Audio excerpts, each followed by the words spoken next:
Olá, amigos de Safras e Mercado, sou o jornalista Alessandro Carvalho. Hoje é quarta-feira, dia 7 de fevereiro, estamos começando o nosso programa Papo de Câmbio. Vamos falar sobre o comportamento da moeda, principalmente em relação ao real. Isso sempre afeta muito os mercados de commodities, commodities agrícolas. Os mercados todos se guiam pelo comportamento cambial também e teve bastante notícia desde a quarta-feira passada, a super quarta. Mas antes, vou cumprimentar o companheiro aqui do Papo de Câmbio, correspondente cambial, Lucas Berti. E aí, Lucas, como estamos? Tudo bem? Boa tarde, Alessandro. Obrigado. Estou bem. E vocês aí em Porto Alegre, tudo certo? Tudo certo, fazendo aqui muito calor, 30 e tantos graus todos os dias, mas é assim, né? O verão em Porto É. Alegre, tu conhece, é muito calor mesmo. Quando vem o calor por aqui, é forte mesmo, mas vamos em frente.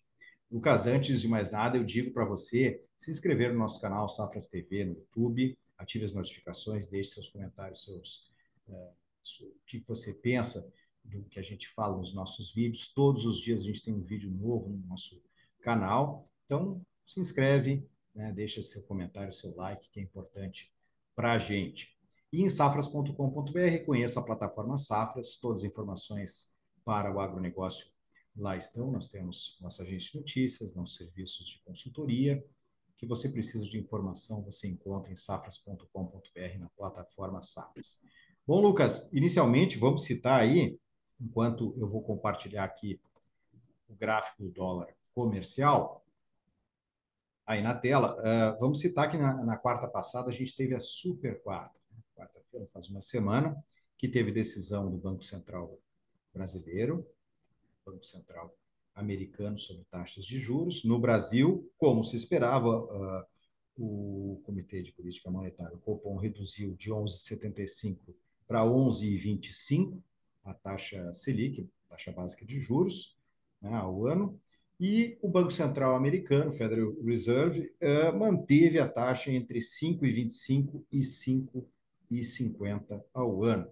E mais do que isso, o presidente do Banco Central americano sinalizou que o começo de um ciclo de corte pode não ser tão agora como se esperava, talvez até março, mas pode vir adiante por temores ainda inflacionários. Então, primeira pergunta que eu te faço, já olhando o gráfico, é que quando teve essa decisão, o dólar deu aquela puxada para cima, superando novamente os R$ 5, né, Lucas?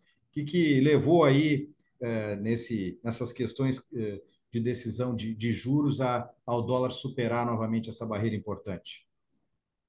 Então, Alessandro, definitivamente, como você pontuou já nessa introdução, de fato o mercado já estar olhando para cortes de juros mais além do que vinha assim sendo alimentado no mercado, talvez uma perspectiva um pouco afoita dos operadores de falar que em março seria esse primeiro corte. E desde que nós tivemos a super quarta semana passada, o Jeremy Powell foi bastante enfático porque a política de juros que os Estados Unidos está adotando hoje, ela vem funcionando. Ela vem conseguindo travar os preços internos e a gente está com uma economia reaquecida nos Estados Unidos. Tivemos dados de emprego, payroll, semana passada, veio com números dobro daquilo que era esperado pelo mercado. Então, claro que os dirigentes estão bastante atentos e eles têm convergido nessa opinião de que esse corte não vai ser tão rápido assim, tal, nem sabemos se vai ser no primeiro semestre do ano. O dólar puxou, fechou aquele gap, forte ali, nós vimos, deu um candle bem significativo em fevereiro, trouxe o dólar de novo para cima dos R$ 5, mas não se sustentou porque alguns outros fatores também vêm acarretando aí numa aposta melhor em mercados. O Brasil, claro, nós com aquela preocupação, digamos, diária aí do governo em querer equilibrar as contas aqui no Brasil, já que 2023 foi terrível, né? 250, quase 250 bi de déficit nas nossas contas é algo que tem que ser olhado com carinho. Mas o que eu percebo, inclusive a gente lendo o noticiário e vendo verificando aí o que, o presidente do Banco Central vem falando, que em diversos momentos teve embate com o governo, teve um problema com o governo no passado, mais o governo com ele do que ele com o governo, é de que ele acha que o governo está com, digamos, existe uma tentativa do governo de tentar equilibrar essas contas nesse ano. Ele vê isso de forma positiva, ele vê nossa economia talvez performando melhor do que vem sendo falado, um aumento no PIB de 1,6%. Hoje, inclusive, o Roberto Campos, hoje, num evento, afirmou que não descarta a possibilidade do Brasil, quem sabe, performar muito bem, chegando a 2%, quem sabe mais que isso. Ou seja, a própria pesquisa dos bancos, que é a pesquisa Focus, né, ela trouxe 1,6% no início da semana o PIB, mas ao longo do ano isso também ocorreu ano passado. Ao longo do ano vai mudando, vão melhorando as expectativas. Nós acabamos o ano bem melhor, performando no passado em termos de crescimento do que era esperado. Não tivemos aí um ano muito feliz em relação às nossas contas, né? E isso é a preocupação no mercado, é o que, na verdade, vem mantendo equilibrado essas apostas entre compra e venda. Nós estamos num ponto bem delicado em relação ao dólar. Porque quando a gente atinge os R$ 5, vai comprar ou vai vender? Quem vai se posicionar? E o mercado fica meio de stand-by.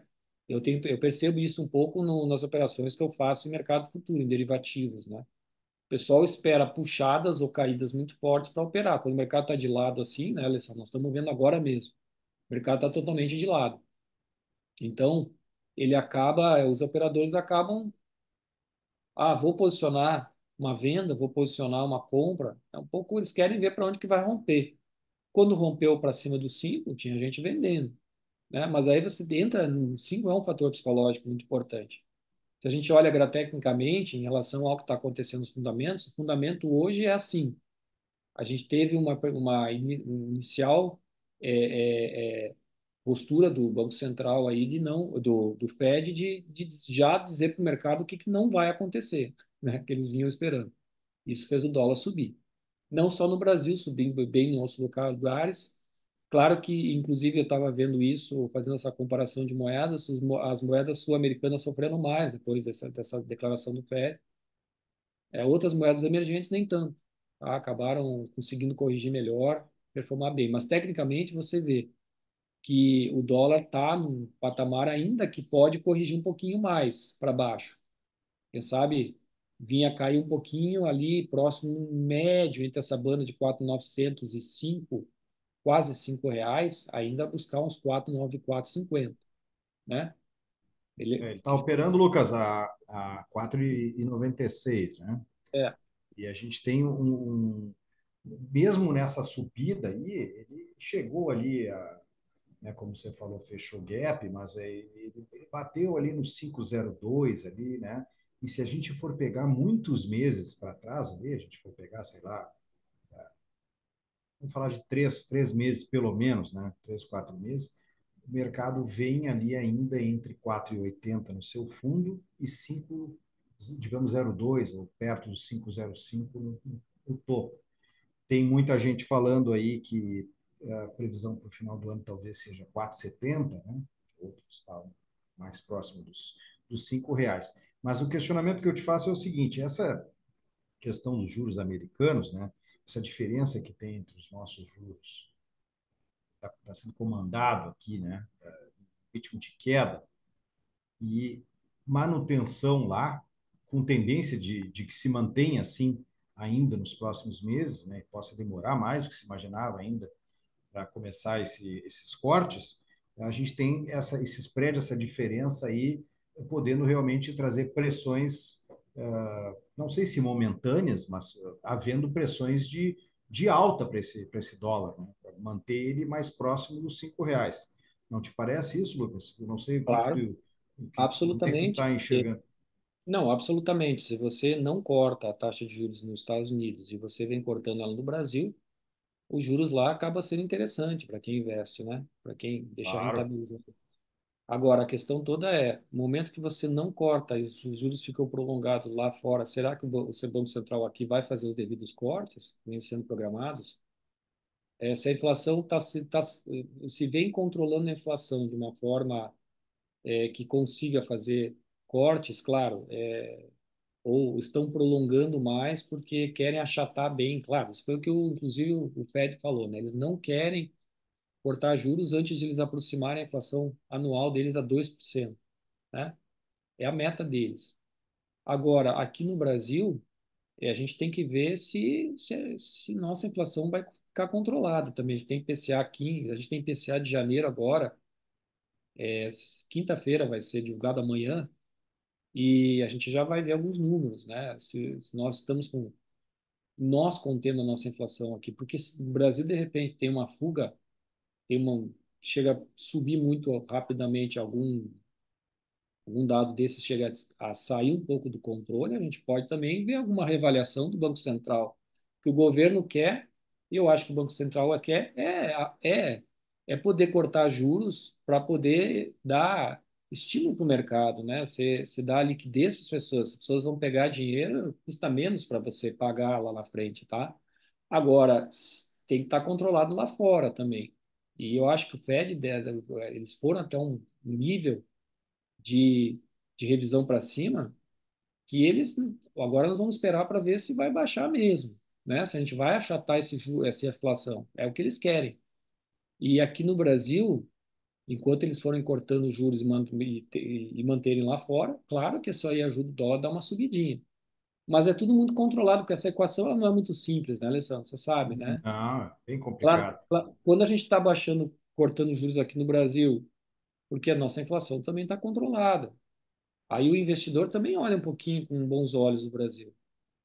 Tudo isso tem. Eu acho que o que eles estão realmente querendo ver é a questão fiscal mesmo, né? Ah, sim. Fiscal. Isso Porque aí. se eu repetir os números de 2023, nós fecharmos o ano com esse balanço negativo que nem foi ano passado, eu não acho que é bom para o Brasil, não. Acho que vai ficar ruim para o nosso real, sabe? Você Porque pensa, hoje, me parece, né, Lucas? Desculpa te interromper, mas me parece que, por exemplo, essas decisões dos bancos centrais, elas dão aquela volatilidade imediata assim, no mercado. Né? Sobe, desce, sobe, rompeu 5, e aí depois busca uma acomodação. Agora, no longo prazo, o ajuste fiscal é importantíssimo para essa decisão e para a consolidação do dólar num patamar ou outro, né? Chamar ou não divisas para dentro do Brasil. Né? Me parece que é uma certeza, digamos assim, entre os elementos que precisam ser definidos para ter um norte aí para o dólar. Né?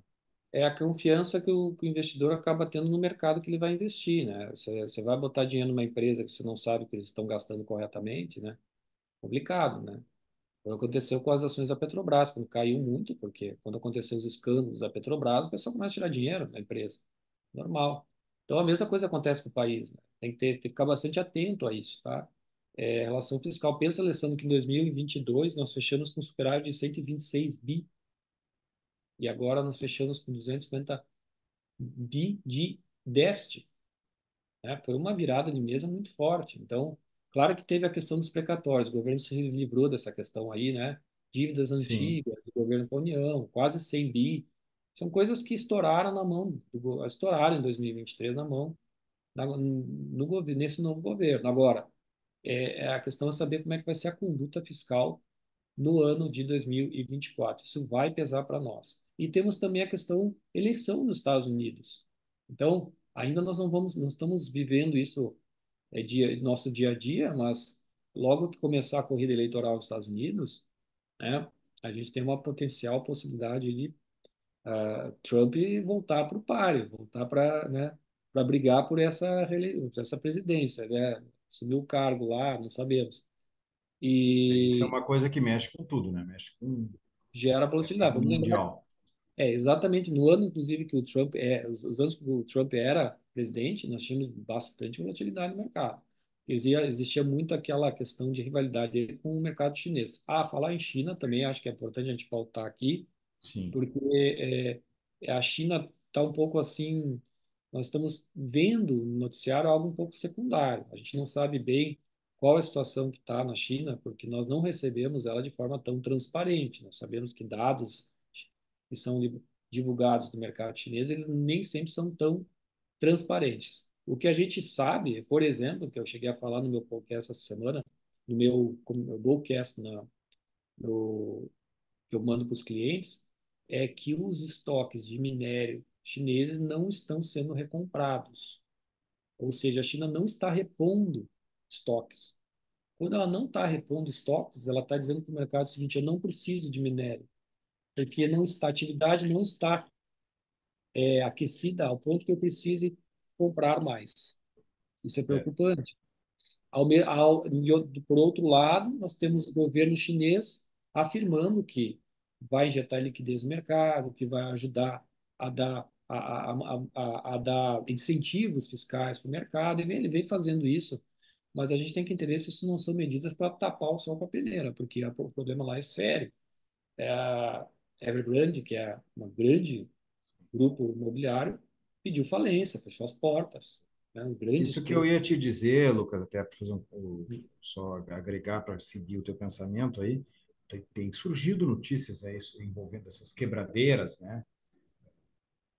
O sistema imobiliário e tal. Isso assusta o mercado. Muito, muito. A gente tem que ver até onde isso vai repercutir no resto do mundo. A gente não sabe ainda o tamanho do rombo, né?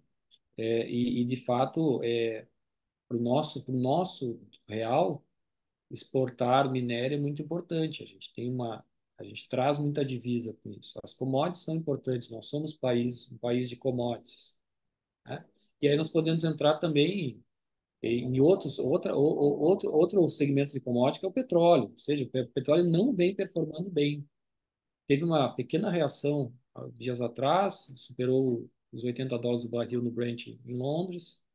Eu normalmente, quando falo do petróleo, eu costumo usar a referência a Londres, por causa do Brent, mas, claro, tem o mercado norte-americano também. Mas reagiu um pouquinho em função daqueles conflitos no Oriente Médio, já está voltando. Por quê? Porque também não está mostrando uma atividade aquecida. A Ásia está repercutindo também nesses preços, além de aumento de estoques nos norte-americanos, tudo isso, né? Mas o conflito lá que estava gerando um certo tipo de alta no petróleo, ele ele está sendo contrabalançado por outras coisas. E eu acredito que essa fraca atividade chinesa esteja também afetando o petróleo, sabe? Então Lucas, isso. Oi. deixa eu só compartilhar aqui uma tela interessante que é ilustrar o nosso bate-papo aqui, que é o índice DXY, né? Então a gente tem aí relação do dólar com outras moedas, uma cesta de moedas. E aí eu botei o gráfico em linha que a gente visualiza, né? E a gente está vendo que, assim como o dólar em relação ao real deu aquela puxada na super Hum, quarta, no DXY também esse índice deu aquela subida.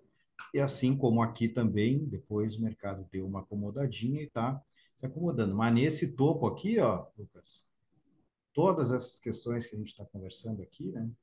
é Dólar, global. o É, DXY chegou nos patamares mais altos em 3 meses. E mas isso em relação às commodities agrícolas, que é o nosso meio, nosso ramo de safras e mercado, commodities agropecuárias, isso afeta bastante, né? Porque a alta do dólar em relação a outras moedas é um fator de baixa nas bolsas de futuros, né? Então, sim, Alessandro, então, isso aí correto. afetou os mercados, né? Assim como A quando questão. cai, né? Tem essa relação. Então, desculpa te interromper até, mas a questão toda é que esse DXY, ele não é um compositor de moeda do real, ele não faz parte. É bom a gente salientar Sim, aqui, ouvinte, que são 6 moedas fortes contra o dólar. Dessas 6 moedas fortes, 50% desse indicador ele é composto pelo euro, tá? Então, o euro ele tem um peso muito forte na liquidez desse indicador. Quando o DXY está subindo forte, aí tu pode entender que os operadores estão saindo mesmo, até de moedas fortes, para buscar o refúgio, tá? Porque o real pode estar perdendo bastante valor sobre o dólar, mas o DXY pode estar estável, porque não faz sim, parte, entende? claro. É, é, e o euro tem se comportado de uma forma muito errática. Eu acompanho muito o euro, que é a segunda moeda que tem mais liquidez. E o euro vem performando, inclusive, descolado do dólar aqui no Brasil. Hoje você vai cotar um dólar no dia que está caindo, não quer dizer que o euro esteja caindo também. sabe? Porque são situações que, às vezes, as duas moedas que andavam juntas no passado não acontece mais assim. O euro tem, a zona do euro, os países do continente europeu têm sofrido muito em controlar sua inflação também. Existiam escândalos aí financeiros, o Credit Suisse foi um deles, né? Vocês acompanharam na agência Safra. Então, de fato, quando você vê um DXY assim subindo fortemente, isso está dando um sinal para o mundo, está dizendo, olha, o pessoal está saindo do franco suíço, o pessoal está saindo do euro, o pessoal está saindo do iene, está indo para o dólar. Tá? A iene até é uma moeda um pouco particular, às vezes ela acaba sendo uma moeda também de refúgio, mas eu diria para você que nós seguimos exatamente aqui o comportamento que seguiu o DXY nas últimas semanas. Deu uma puxada no dólar, deu uma puxadinha aqui. E é aquele patamar mais ou menos ali de novembro, né? Que foi exatamente que o real se comportou parecido, né? Sim. Então, acompanhou muito as questões do Fed. Eu acho que ainda no cenário interno a situação está bem calma ainda. Não sei se é um período que aqui é verão ainda, né? As atividades em Brasília muito lentas, tudo isso. Tivemos no mês de janeiro praticamente recesso, né? Então não teve muita questão interna aqui que pudesse alterar a nossa moeda, mas no ambiente externo, isso influenciou muito a nossa moeda, tanto que a gente acompanhou o indicador o DXY, né? O DXY. Sim. E agora eu acho que o mercado vai ficar muito atento a essas falas de Fed. Nós temos mais essa semana, e semana que vem nós temos a ata do Fed. Acho que é importante a gente observar o que vão dizer, né? Normalmente sai 2 semanas depois da decisão. Então, é isso, Eu Alessandro. não sei até se a ata do Copom aqui, que saiu ontem, se mexeu muito, se trouxe alguma coisa que tu viu de diferente. Ou... Foi positiva, eu acho, porque o Copom ele disse que ele está conseguindo convergir para a suas metas, foi isso que praticamente controlar a inflação e baixando os juros, mas está atento a dois pontos, que é a alteração na taxa de juros ou não do Banco Central norte-americano e as questões fiscais. Aquilo que a gente vem falando sempre. Que a gente estava Mas a falando o ata nosso foi, programa todo. mas foi positivo. E eu te digo assim, em relação ao dólar, até tu vai me fazer essa pergunta final, nosso bate-papo aqui de câmbio, né? O que Uhum. que eu acho dessa questão dos R$ 5? Que é o que a gente tem falado há muito tempo, sempre vai lá, testa Não, os e o que eu quero perguntar é pontualmente, porque eu quero fazer pergunta pela tua experiência, que tu lida com os teus clientes dia a dia, né? Até comentou que quando tem mais volatilidade, parece que querem operar mais, querem agir mais, né? Mas como é que tu está vendo o sentimento deles em relação a esse dólar, né?